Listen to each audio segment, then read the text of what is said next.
Dan terima kasih untuk undangan dari Saudara Raymond dan juga terima kasih kesetiaan saudara-saudara untuk belajar Alkitab ya. Baik, saya akan gunakan kira-kira waktu 30 sampai 30 menit untuk pemaparan topik ini dan setelah itu kita akan belajar ya. Oke, salam kenal dulu. Nama saya Yobuguan, Benjamin Yobuguan, dan saya tinggal di Bandung. Jadi salam dari Kota Peyem, Bandung.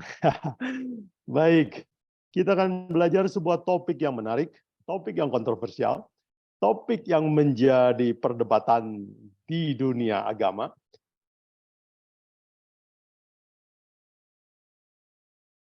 Mari kita belajar dan setelah itu saudara bila mana punya pertanyaan, mari kita perdalam dan kita akan belajar bersama.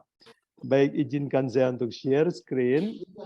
Mohon izin untuk dijadikan co-host.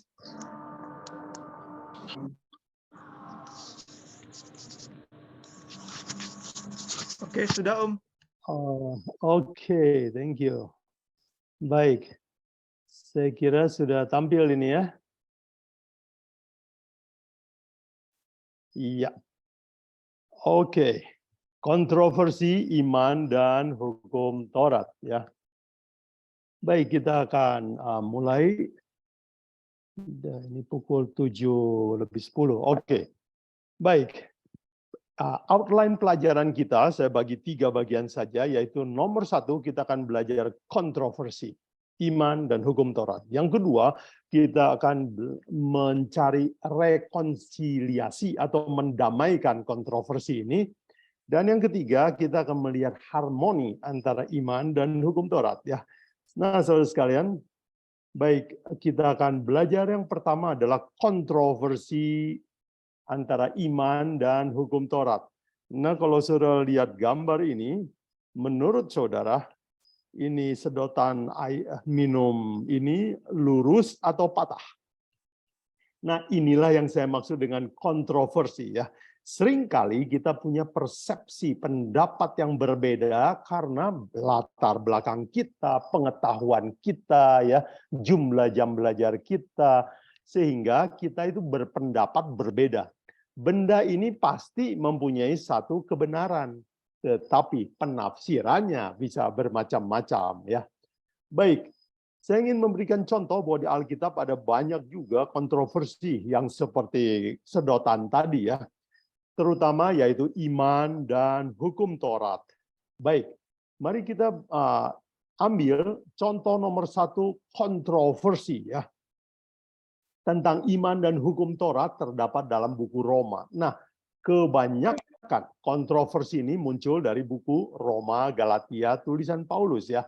Dan saya akan ambil dari Roma 3:28, ayat yang sangat jelas ya. Mari kita baca Roma 3:28, karena kami yakin bahwa manusia dibenarkan karena iman. Iman kepada Yesus, dan bukan karena ia melakukan hukum Taurat. Jadi ayat ini bagi banyak orang menimbulkan banyak kebingungan. Misalnya orang berpendapat, kalau begitu, apakah sesudah iman kita tidak perlu lagi hukum Taurat? Ayat ini memberi kesan seperti itu ya. Setelah beriman, hukum Taurat tidak perlu. Baik. Ayat ini mirip juga dengan ayat yang lain di dalam tulisan Paulus ya, Galatia juga, kitab Galatia 3:1 kita baca. Dan bahwa tidak ada orang yang dibenarkan di hadapan Allah karena melakukan hukum Taurat adalah jelas. Karena orang yang benar akan hidup oleh iman. Jadi orang tidak dibenarkan karena melakukan hukum Taurat, tapi karena mempunyai iman. Kalau begitu kesannya sama kan, melakukan hukum Taurat tidak penting ya, iman yang penting. Baik, saya ambil contoh kontroversi yang kedua yang lebih kontroversial lagi, yaitu di dalam Efesus 2:15. Mari kita baca. Sebab dengan matinya sebagai manusia, ia telah membatalkan hukum Taurat dengan segala perintah dan ketentuannya. Untuk menciptakan keduanya menjadi satu manusia baru di dalam dirinya, dan dengan itu mengadakan damai sejahtera. Ini kalimat lebih kontroversial sebab dikatakan dengan matinya Yesus di kayu salib, dia telah membatalkan hukum Taurat dengan segala perintah dan ketentuannya. Jadi ada kesan bahwa hukum Taurat dibatalkan oleh kematian Yesus, ya. Nah, saudara sekalian, itulah saya ambil contoh dua kontroversi. Saya yakin masih banyak kontroversi yang lain, ayat-ayat kontroversial. Mungkin kalau tidak saya sempat bahas, saudara boleh ditanyakan dalam diskusi. Baik, sekarang bagian yang kedua saya akan mengajak kita untuk merekonsiliasi, mendamaikan kebingungan ini, ya. Iman atau hukum Taurat, mana yang lebih penting? Nah, untuk mengerti, menyelesaikan kontroversi ini, pertentangan iman dan hukum Taurat ini, kita menggunakan sebuah prinsip belajar Alkitab yang Alkitabiah, ya. Dan ayat yang saya ambil adalah dari Yesaya 28 ayat 10. Itu prinsip belajar yang bagus, ya. Saya kutip dalam bahasa Inggris karena lebih jelas, ya. Dikatakan prinsip belajar Alkitab yang dijelaskan di ayat ini adalah apa? For precept must be upon precept, precept upon precept, line upon line, dan seterusnya. Oke, jadi prinsip ke-1 dikatakan precept upon precept. Nah, precept itu artinya doktrin, ajaran, ya. Ajaran dibandingkan dengan ajaran. Prinsip yang kedua, line upon line, baris demi baris. Jadi kita punya dua prinsip penting dalam belajar Alkitab. Kalau ada ayat yang susah dimengerti, pakailah prinsip ini, ya. Prinsip pertama disebut prinsip vertikal, ya, yaitu line upon line, dari baris ke baris dibaca, dipelajari. Itu kata lain adalah kontekstual. Prinsip yang kedua adalah horizontal, precept upon precept, comparison. Kita bandingkan dengan kitab yang lain. Misalnya kita tidak mengerti kitab Roma, kita harus membandingkan dengan Kejadian, Keluaran, Imamat, kemudian Matius, Markus, dan seterusnya. Jadi dibandingkan dengan seluruh Alkitab. Dan vertikal dan horizontal membentuk sebuah salib, bukan? Jadi prinsip belajar Alkitab yang aman kita sebut dengan prinsip belajar salib, ya. Vertikal, kontekstual, line upon line, dan horizontal, bandingkan dengan kitab-kitab lain dari salah tafsir. Baik, sekarang kita akan mulai mencari rekonsiliasi, mendamaikan pertentangan yang terdapat di dalam Roma 3:28 tadi, ya. Dikatakan oleh Paulus bahwa kami yakin tidak ada orang yang dibenarkan karena melakukan hukum Taurat. Nah, untuk merekonsiliasi ini kita pakai prinsip belajar Alkitab yang tadi, ya. Pertama, kita akan pakai prinsip vertikal, yaitu kontekstual study. Untuk menjawab pertanyaan, apakah hukum Taurat tidak berguna? Nah, untuk menggunakan prinsip kontekstual ini, yaitu kita line upon line, maka kita pergi ke ayat sebelumnya dan lihat ayat sesudahnya. Nah, kebetulan di ayat sebelumnya, di Roma 3:20, diberi penjelasan, dan di Roma 3:31, yaitu ayat setelahnya, diberi kesimpulan. Jadi kita baca dulu ayat sebelumnya, Roma 3:20. Sebab tidak seorang pun dapat dibenarkan di hadapan Allah oleh karena melakukan hukum Taurat. Karena justru oleh hukum Taurat orang mengenal dosa. Jadi Paulus mengatakan bahwa fungsi hukum Taurat itu bukan untuk membenarkan. Justru hukum Taurat itu menunjukkan dosa. Justru dengan hukum Taurat orang jadi kenal dosa. Jadi itu bukan alat bersih dosa, tapi alat untuk menunjukkan dosa. Dan di ayat sesudahnya, di Roma 3:31, Paulus mengambil kesimpulan begini. Jika demikian, adakah kami membatalkan hukum Taurat karena iman? Sama sekali tidak, ya dikatakan. Tetapi sebaliknya kami meneguhkannya. Jadi dia merekonsiliasi sendiri bahwa saya bukan meremehkan hukum Taurat, bukan membatalkan, tapi malah makin menganggap dia penting. Saya teguhkan. Kenapa? Karena kalau tidak ada hukum Taurat, mana bisa saya tahu dosa? Oke. Jadi kesimpulan Paulus juga sama terdapat di dalam Roma 7 ayat 7. Dia katakan, jika demikian, apakah yang hendak kita katakan? Apakah hukum Taurat itu dosa? Sekali-sekali tidak. Sebaliknya, justru oleh hukum Taurat, aku telah mengenal dosa. Karena aku tidak tahu apa itu keinginan kalau hukum Taurat tidak mengatakan jangan mengingini. Di sini Paulus sedang mengutip hukum ke-10 dari hukum Taurat, ya. Jadi, tugas fungsi hukum Taurat adalah untuk mengenal dosa, bukan alat untuk membenarkan atau membersihkan dosa. Jadi Paulus dalam Roma 3:28 itu tidak kontroversi sama sekali.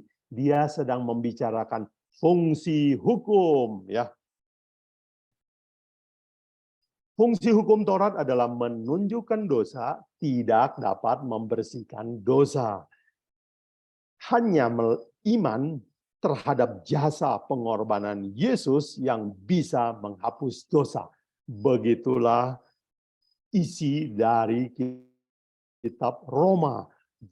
Jadi fungsi hukum Taurat itulah yang sedang ditekankan oleh Paulus. Jadi kontroversi ini bisa kita mengerti kalau kita membaca secara kontekstual, ya. Ayat sebelumnya kita baca, ayat sesudahnya kita pelajari.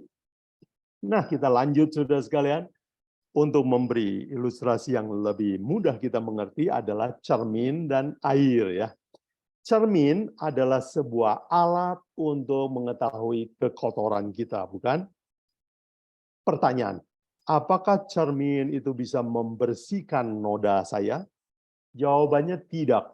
Tetapi apakah cermin itu jelek? Tidak. Memang fungsinya adalah untuk menunjukkan kekotoran saya. Nah, setelah saya melihat saya kotor, apa yang harus saya lakukan? Saya harus mencari air untuk dibersihkan. Nah, Paulus, saya menggunakan ini untuk menggambarkan, Paulus bilang, hukum Taurat adalah cermin. Saya jadi tahu saya orang berdosa. Setelah saya tahu orang berdosa, saya harus mencari Yesus Kristus untuk membersihkan dosa saya. Ilustrasi lain, Bapak Ibu, ini adalah tensimeter, ya, di dunia kedokteran, di dunia kesehatan terkenal, bukan? Saudara tahu ini, ya. Tensimeter dan dokter. Tensimeter tidak bisa menyembuhkan hipertensi, bukan? Dia hanya mengukur. Ya.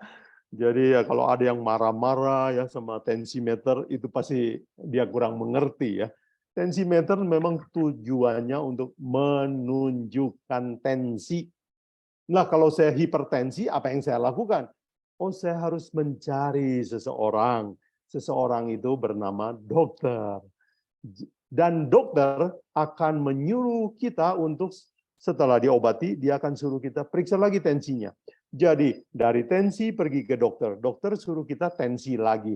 Jadi, ini ilustrasi menolong kita untuk memahami apa yang Paulus maksudkan, ya, bahwa hukum Taurat tidak pernah bisa membenarkan manusia. Dia hanya menunjukkan dosa manusia. Siapa yang bisa membersihkan dosa manusia? Yesus Kristus dengan pengorbanannya. Jadi kalau begitu, hukum menunjukkan dosa, dengan demikian kita jadi tahu bahwa kita perlu seorang juru selamat. Jadi kontroversi selesai, bukan? Bahwa bukan salah satu, bukan hukum lebih penting atau iman kepada Yesus yang lebih penting. Dua-duanya penting, ya. Baik, sekarang saya ambil contoh kontroversi yang kedua. Hukum Taurat, apa betul dihapus? Mari kita baca sekali lagi Efesus 2:15. Sebab dengan matinya sebagai manusia, ia telah membatalkan hukum Taurat dengan segala perintah dan ketentuannya, untuk menciptakan keduanya menjadi satu manusia baru di dalam dirinya, dan dengan itu mengadakan damai sejahtera. Banyak orang Kristen salah paham dengan ayat ini. Ya, mereka berpikir ini jelas sekali. Ya, ayat ini nggak bisa salah tafsir. Mereka bilang bahwa Yesus mati direkonsiliasi dengan prinsip yang satu, yaitu belajar vertikal, ya, line upon line, atau belajar secara kontekstual. Mari kita lihat dulu ayat sebelumnya. Tadi kan ayat yang jadi kontroversial adalah ayat 15, ya, Efesus 2:15. Sekarang kita pergi ke ayat sebelumnya, yaitu Efesus 2 ayat 11. Mari kita baca. Karena itu ingatlah bahwa dahulu kamu sebagai orang-orang bukan Yahudi menurut daging, yang disebut orang-orang tak bersunat oleh mereka yang menamakan dirinya sunat, yaitu sunat lahiriah yang dikerjakan oleh tangan manusia. Nah, sekarang kita mengerti apa persoalan di Efesus ini. Efesus adalah orang-orang yang dulu bukan Yahudi, tapi sekarang masuk jadi Kristen. Setelah mengenal Yesus Kristus, mereka masuk jadi orang Kristen. Nah, banyak juga waktu itu orang-orang Yahudi juga masuk jadi Kristen. Ya, kita tahu penulis kitab Efesus sendiri adalah Paulus, dan Paulus adalah orang Yahudi juga, bukan? Ya, Paulus, Petrus, dan 12 murid Yesus itu semua orang Yahudi. Dan orang Yahudi menganggap orang bangsa lain itu kafir, tidak beriman, ya, kurang saleh. Karena apa? Karena mereka tidak disunat. Jadi mereka bilang kita orang bersunat, mereka orang tidak bersunat. Jadi kontroversi di antara mereka bukanlah tentang hukum Taurat yang 10 itu, tetapi karena soal sunat, ya. Saudara bisa baca ini di Kisah Para Rasul 15 dan berbagai tempat di kitab Galatia misalnya, kontroversi soal sunat itu jadi urusan besar. Jadi orang Kristen ini dianggap setengah Kristen karena nggak disunat.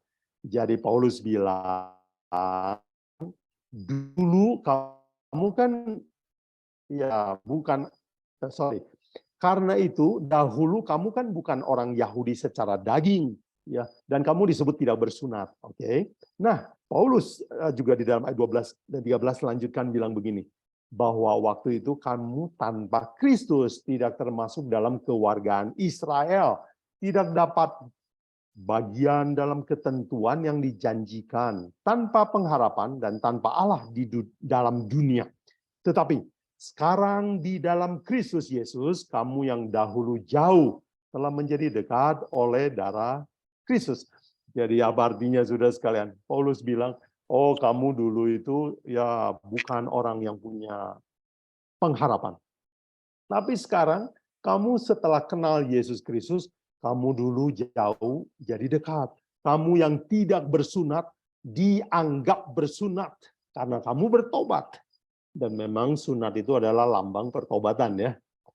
Dan maksud dari ayat 15 itu dijelaskan oleh Paulus di ayat sesudahnya, yaitu Efesus 2 ayat 15, dikatakan oleh Paulus, dan untuk memperdamaikan keduanya di dalam satu tubuh dengan Allah oleh salib, dengan melenyapkan perseteruan pada salib itu.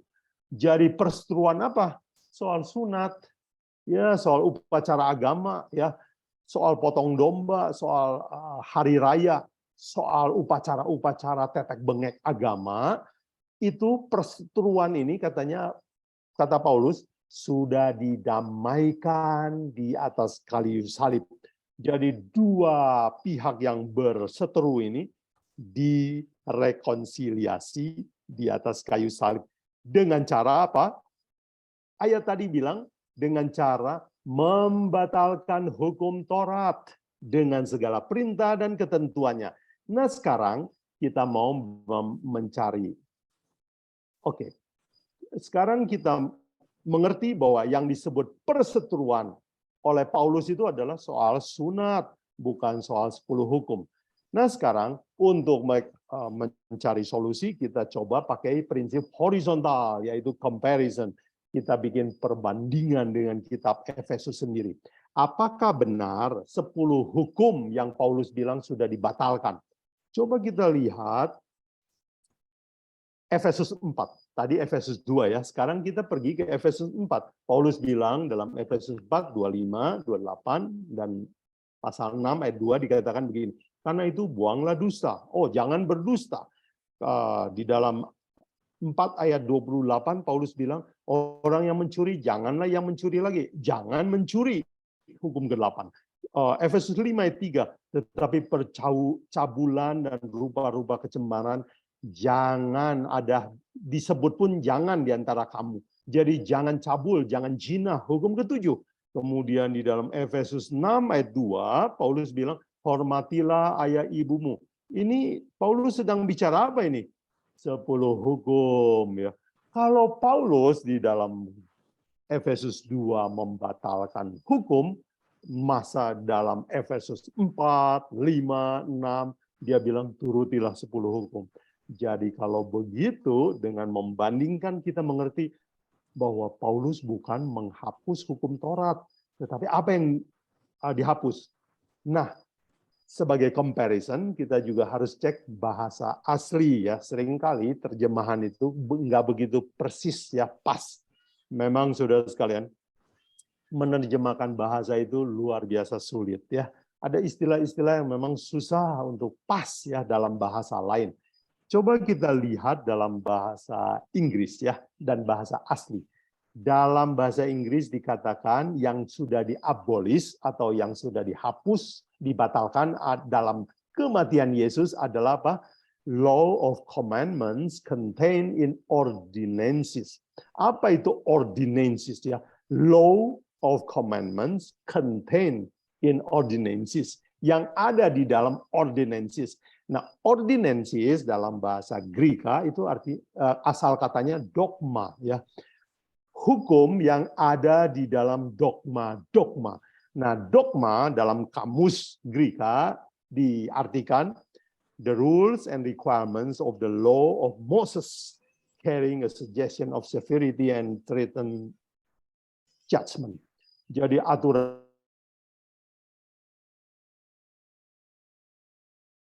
kamu harus kalau orang yang berzina harus dilempari batu ya. Aturan-aturan kemasyarakatan pada zaman belum ada negara, itulah yang dihapus. Jadi kalau begitu, law of commandment contained in ordinances adalah the rule of Moses. Ya. Jadi, apa yang dihapus? Yang dihapus adalah ordinances. Ordinances artinya upacara bait suci yang merupakan lambang dan nubuatan tentang Yesus Kristus dan upacara agama seperti sunat, korban domba atau aturan sipil. Nah, apakah penafsiran ini benar? Coba kita lakukan juga perbandingan horizontal pakai prinsip yang kedua belajar Alkitab yaitu horizontal ya, comparison. Ini cocok juga dengan Matius 27 ayat 50 dan 51. Apa yang terjadi waktu Yesus mati di atas kayu salib ya? Ayat 50 saya baca. Yesus berseru dengan suara nyaring lalu menyerahkan nyawanya. Ayat 51. Dan lihatlah, tabir bait suci terbelah dua dari atas sampai ke bawah. Terjadilah gempa bumi dan bukit-bukit batu terbelah. Bait suci terbelah dua dari atas ke bawah. Itu menunjukkan bahwa ini Tuhan yang melakukan. Dengan apa artinya ini? Artinya adalah upacara di bait suci berhenti. Sebab Yesus telah menggenapinya. Jadi nggak usah lagi potong domba, nggak usah lagi percik-percik darah, sebab darah Yesus sudah dibayar dengan tunai. Jadi dengan perbandingan kepada peristiwa di Matius 27, kita tahu bahwa yang dihapus adalah ordinances di bait suci. Ya. Nah, kita telah menyelesaikan merekonsiliasi dua kontroversi. Ya. Masih banyak kontroversi yang lain, tetapi kita ambil 2 saja. Sekarang izinkan saya masuk ke bagian ketiga, yaitu harmoni antara iman dan hukum di seluruh Alkitab. Jadi, saudara sekalian, tadi kita ambil kesimpulan bahwa Alkitab sebenarnya tidak pernah bertentangan dalam dirinya sendiri. Kalau kelihatan bertentangan, itu karena persepsi kita yang salah, kita salah belajar Alkitab, karena pendapat orang banyak, ya. Padahal di dalam seluruh Alkitab, iman dan hukum adalah satu paket, nggak pernah bentrok. Itu harmonis. Coba kita lihat. Saya ambil 3 ayat saja supaya menyingkat waktu. Ya, iman dan penurutan hukum itu ada di seluruh Alkitab. Saya ambil kitab yang paling awal, yaitu tulisan Musa, dan paling tengah, yaitu Yesus Kristus dalam Injil, dan yang paling terakhir di ujung, kitab Wahyu. Ya. Mari kita lihat kitab Ulangan, bagaimana Musa menulis tentang hukum dan iman. Ya. Ulangan 6 ayat 5 dan 6 dikatakan, kasihilah Tuhan Allahmu dengan segenap hatimu, dan dengan segenap jiwamu, dan dengan segenap kekuatanmu. Apa yang kuperintahkan kepadamu pada hari ini, haruslah engkau perhatikan. Jadi yang engkau harus perhatikan adalah hukum Allah. Dan bagaimana melakukan hukum Allah ini, Musa katakan, kasihilah Tuhan Allahmu dengan segenap hati. Itu kata lain dari iman. Ya. Jadi kasih atau iman dan hukum itu satu paket. Gak mungkin kita tidak beriman, tapi menuruti hukum. Bagaimana dengan pendapat Yesus di dalam Matius? Ya. Matius 22, satu kali Yesus didatangi oleh guru-guru agama, mereka tanya, Guru, hukum mana yang terutama dalam hukum Taurat? Jawab Yesus, kasihilah Tuhan Allahmu dengan segenap hatimu, dengan segenap jiwamu, dengan segenap akal budimu. Itulah hukum yang terutama dan yang pertama. Dan hukum yang kedua yang sama dengan itu ialah kasihilah sesama manusia. Seperti dirimu sendiri, pada kedua hukum inilah tergantung seluruh hukum Taurat dan kitab para nabi. Jadi, inti dari hukum Allah adalah kasih atau iman. Jadi iman dan hukum tidak bertentangan menurut Yesus. Kemudian kita lihat di kitab Wahyu. Kitab Wahyu adalah kitab penutup Alkitab, ya. Masih juga membahas tentang iman dan hukum, ya. Mari kita lihat Wahyu 14 ayat 12. Yang penting di sini ialah ketekunan orang kudus yang menuruti perintah Allah dan iman kepada Yesus. Jadi yang penting di sini berarti yang paling esensial daripada kita dalam beragama adalah apa? Menuruti hukum Allah dan iman kepada Yesus. Jadi sekali lagi ini harmonis, bukan? Dan ada satu ayat yang saya paling suka. Dan saya sebut ini adalah iman dan hukum dalam satu ayat. Ya. Terdapat di dalam Yohanes 8 ayat 11. Ya, ini adalah cerita wanita, kisah wanita yang seorang wanita tunasusila yang tertangkap basah. Semua orang mau membunuh dia, tetapi akhirnya Yesus menegur mereka dan mereka pergi semua, dan Yesus juga mengampuni perempuan ini. Dan setelah Yesus mengampuni, apa yang dia katakan? Inilah ayat yang saya sebut sebagai iman dan hukum harmonis dalam satu ayat. Yohanes 8 ayat 11, lalu kata Yesus, aku pun tidak menghukum engkau, pergilah. Dan jangan berbuat dosa lagi mulai dari sekarang. Jangan berzina lagi maksudnya. Dengan kata lain, Yesus bilang, aku mengampuni kamu. Karena kamu percaya kepada saya. Sekarang, turutilah 10 hukum. Jadi iman akan selalu mengantar kita untuk menuruti hukum. Itulah penurutan hukum oleh iman. Ini ayat yang indah sekali menggambarkan harmoni antara iman kepada Yesus selalu disertai dengan hukum, ya, penurutan. Jadi saudara sekalian, mari kita buat rangkuman dari apa yang kita pelajari. Yaitu nomor 1. Apa betul iman dan hukum Taurat itu kontroversi? Kita bagian kedua telah membahas bahwa dengan metode vertikal dan horizontal, metode salib, kita telah menjawab bahwa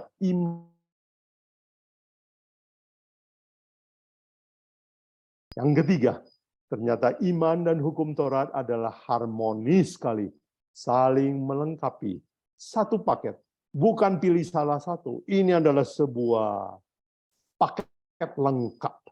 Iman tanpa penurutan adalah iman yang kosong. Tetapi penurutan tanpa iman adalah orang-orang legalis, orang fanatik yang dalam beragama. Jadi iman dan hukum adalah sangat harmonis, dia adalah satu paket. Oke, semoga cukup jelas, dan sebagai aplikasi izinkan saya untuk membuat sebuah ilustrasi ya. Dan aplikasi ini saya beri judul iman atau hukum.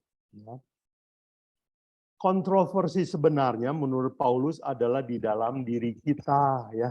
Bukan ayat Alkitab yang kontroversial, kita yang kontroversial ya. Coba kita baca kontroversi apa yang Paulus bilang ada di dalam diri kita. Roma 7:21 sampai 23. Demikianlah aku dapati hukum ini. Jika aku menghendaki berbuat apa yang baik, yang jahat itu ada padaku. Sebab di dalam batinku aku suka akan hukum Allah. Ayat 23. Tetapi di dalam anggota tubuhku aku melihat hukum lain, yaitu hukum dosa. Jadi, Bapak Ibu Saudara sekalian, kontroversi sebenarnya bukan di Alkitab, di dalam diri kita. Hati kecil kita bilang hukum Tuhan itu bagus, tapi berat. Karena apa? Karena hukum Allah melawan semua keinginan daging saya. Saya nggak boleh nonton sembarangan, saya nggak boleh makan sembarangan, saya nggak boleh tidur sembarangan, saya harus jaga kesehatan. Ini semua mengganggu hidup saya. Jadi kontroversi sebenarnya adalah di dalam dirimu, di dalam diri saya. Hati kecil kita mengakui bahwa tanpa hukum Tuhan, dunia ini akan kacau. Dan kita tahu bahwa hukum Tuhan itu bagus ya, tetapi kita tidak suka karena memberatkan kita. Karena kita masih suka akan dosa. Jadi kontroversi sebenarnya adalah karena kita manusia berdosa. Kita maunya milih salah satu, mau iman atau mau hukum Taurat. Padahal Tuhan mau dua-duanya. Nah, saudara sekalian, bagaimana lepas dari dosa? Atau bagaimana kita bisa menuruti hukum Taurat dengan benar? Mari saya berikan ilustrasi pesawat Boeing. Ya, pesawat Boeing ini 737 adalah barang yang berat sekali ya. Pertama kali saya naik pesawat terbang, saya terkagum-kagum ya. Ini barang ini berat sekali, kok bisa terbang ya? Inilah fakta-fakta yang saya dapatkan di internet tentang Boeing 37. Berat kosong, tanpa penumpang, tanpa barang, itu 45 ton. Kalau sudah diisi orang dan diisi barang, berat isi adalah 189 ton. Jadi berat total ya berat isi itu adalah penumpang dan barang ya, ditambah dengan berat kosong, berat barang pesawatnya sendiri. Total benda ini beratnya 85 ton. Dan saudara lihat berat atau tidak 85 ton. Bisa nggak terbang? Nah, Bapak Ibu Saudara sekalian, kalau kita pakai logika, mungkinkah barang 85 ton terbang? Logika saya waktu pertama kali naik pesawat terbang mengatakan, aduh seperti nggak mungkin ya, seperti tidak mungkin. Tetapi waktu saya naik masuk pesawat dan mesinnya mulai hidup, mulai ada getaran, kedengaran suara mesin, dan tidak lama dia mulai bergerak maju, makin lama makin cepat, dan betul pesawat mengangkat di atas tanah. Saya terbelalak dan saya untuk pertama kalinya merasa bisa terbang, kaget. Jadi saya lihat-lihat ke bawah, apa ini? Benar nggak saya terbang? Benar terbang. Apa yang membuat pesawat ini bisa terbang? Mesin. power. Paulus mengambil kesimpulan bagaimana kita bisa menuruti hukum Taurat. Bagaimana kita bisa mencintai hukum Taurat. Bagaimana kita bisa mengalahkan dosa. Dia simpulkan dalam satu ayat. Roma 7 ayat 25. Syukur kepada Allah oleh Yesus Kristus, Tuhan kita. Bapak, Ibu, Saudara sekalian. Jadi iman kepada Yesus Kristus adalah power. Tetapi power itu harus disertai dengan penurutan hukum. Baru kita bisa terbang. Kita menikmati kebahagiaan menjadi anak-anak Tuhan. Bapak, Ibu, Saudara sekalian, semoga penjelasan saya pada malam ini menolong kita. Jangan terjebak dengan kontroversi. Ada orang yang Kristen yang mau iman kepada Yesus saja. Nggak suka hukum Taurat. Ada orang yang mementingkan hukum Taurat, tapi tidak ambil waktu untuk kenal Yesus Kristus. Jadi mereka terbagi dua, terpolarisasi. Apa yang harus kita lakukan, saudara sekalian? Ya, kalau kita ditanya iman atau hukum, undangan saya adalah terimalah keduanya. Ini adalah hadiah terbaik yang Tuhan berikan kepada manusia. Yosua 1 ayat 7 bilang, siapa yang menuruti hukum Taurat dan semua yang tertulis di dalamnya, dia akan beruntung di dunia ini. Bahkan waktu Yesus datang, dia akan beruntung sebab dia akan dapat hidup yang kekal. Bukankah paling baik adalah menerima keduanya? Semoga penjelasan saya cukup jelas dan kita bisa perdalam di dalam diskusi tanya jawab. Mari kita tunduk kepala sebelum kita lanjut ke tanya jawab.